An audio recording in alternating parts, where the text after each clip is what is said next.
Hey, what's up everybody? Welcome back to the channel. If you're new, welcome. Today we're going to go over the 8 possible solutions a homeowner has when in a pre-foreclosure status. So pre-foreclosures are the most targeted leads, one, because they are free, you can pull them from your county, and two, because they are somewhat motivated. There's a problem to be solved, and normally there's an auction date, so there's a deadline where the homeowner needs to figure something out. And what we see is most wholesalers, investors are just coming in and making, their cash offer, but that really doesn't work most of the time. You want to position yourself in a way where you can educate the homeowner, walk them from A to Z, and really explain to them what to expect, especially in a pre-foreclosure where time is of the essence. That's what's going to set you apart, hopefully become successful in helping a lot of people in a pre-foreclosure status. Before we get into explaining to the homeowner the 8 possible options they have, I like to ask the homeowner, hey, Mr. Miss, catch me up to speed.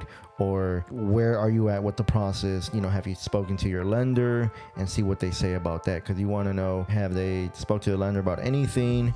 Most times, they haven't even called their lender. They just go based on what they see online. So you want to make sure that they call their lender and order their payoff and reinstatement amount. That's really important. And two, I like to ask if they've talked to any realtor or investor to see what price range they have in mind. I try to extract that from the very beginning. So those are 2 important questions I asked from the get-go, whether you're in person, whether you're over the phone, either way, and that helps you build rapport and figure out where they at with everything. So the 8 solutions a homeowner has when in a pre-foreclosure status. Now I'm gonna go one by one. One is, obviously we talked about, and we asked that question from the very beginning, is have they talked to their lender about getting a loan modification, a forbearance, a partial claim, some kind of program that's gonna help put those arrears in the back. They could start fresh and avoid that foreclosure coming up. So that'd be number 1. Number 2 is getting a loan from friends or family to help them catch up those arrears, those back payments, so they can get back at a good standing with the bank, with their lender, and avoid that foreclosure. But most times they don't want to ask their friends or family. They want to keep this private for the most part. Number 3 is, how come they haven't listed it? Assuming it doesn't need work, after talking to them, assuming it doesn't need work, hey, how come you don't list it? Most times they just say, hey, I got an auction coming up in 3 weeks, I need a solution right now. Or you'd be surprised, a lot of people say, hey, I've been contacted by a realtor, or my aunt or my uncle is a realtor, and they said I can list it for this much. So when they say that, I like to make sure, okay, yeah, at the end of the day, I want you to go what works best for you and you make the most money. But make sure you are aware of the time. Every month that passes, every day that passes, there's fees adding up to what you already owe. So I make that very, very, very clear. Number 4, I ask, why don't you make it into a rental? Why don't you somehow, get a loan from friends or family to catch it up? Or maybe the bank decides to give you a modification or forbearance, just make it into a rental. Rentals are hot right now, but just keep in mind, you will become a landlord, but hey, you can make a little cash flow and the properties appreciate over the years. But obviously they're not going to do that. They're in a financial situation, but it's just so you can get options out there to them. So that'd be number 4. Number 5, and this is as if they tell you the property needs a little bit of work, or let's say it needs a full rehab or some kind of updating. Okay, why don't you figure out how you can renovate it and list it. You have enough equity to put it in the market and get full retail or close to retail if you do the necessary updates or improvements. Whether you get a loan from friends or family, maybe you can tell them they can team up with an investor. They can put the renovations, if there's enough equity, somehow 50-50 split, 60-40 split. I don't know, there's many worways to making it work.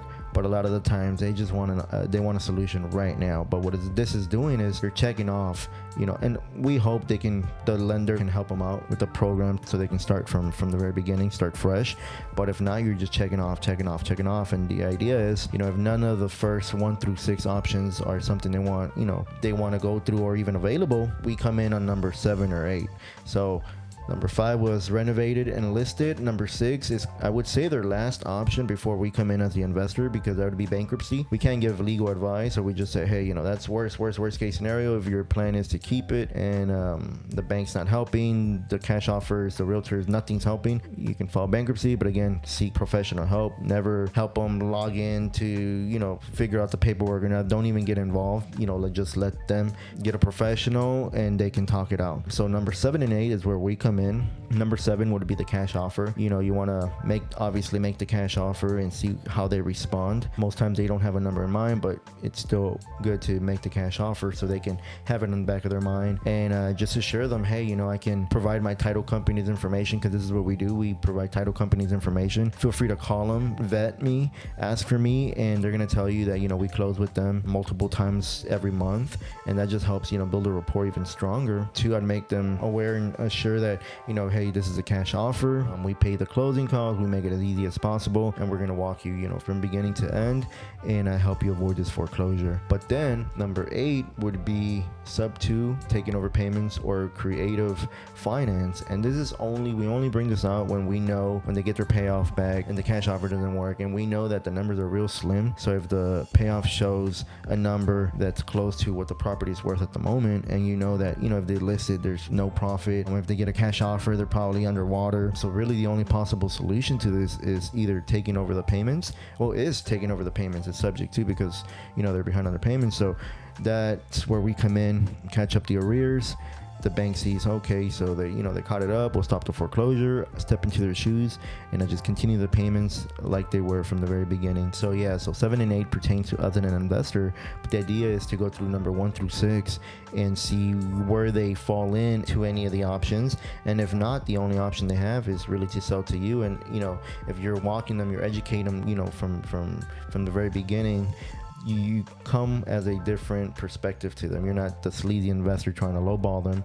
You're actually there to help them. And I always kind of tell them, hey, just leave me as your first last option. So if 1 through 6 doesn't work, I want to be the first person you contact. So I want to be their first last option. So yeah, real quick recap. Number 1 is bank loan modification, forbearance, something, you know, the lender can provide help with. Number 2 is loans from friends and family. Number 3 is listing it if no work needed. Number 4 is making it into a rental. Number 5 is renovating it and then listing it, whether he or she partners up with somebody, I don't know, figures it out to renovate and list it. Number 6 would be bankruptcy, and again, just let them seek out that professional help on bankruptcy side. And number 7 is your typical cash offer, and if that does not work, you'd have to go the subject to around taking over the payments. So yeah, when you're working these pre-foreclosures, make sure you just add value, be transparent, be honest, and you're going to set yourself apart from everybody else, because these homeowners are going to appreciate the help, and you're just not coming in benefiting yourself. You make it a win-win. And yeah, hopefully this helps you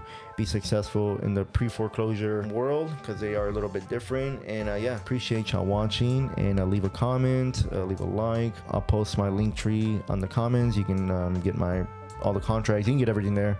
So yeah, appreciate y'all watching.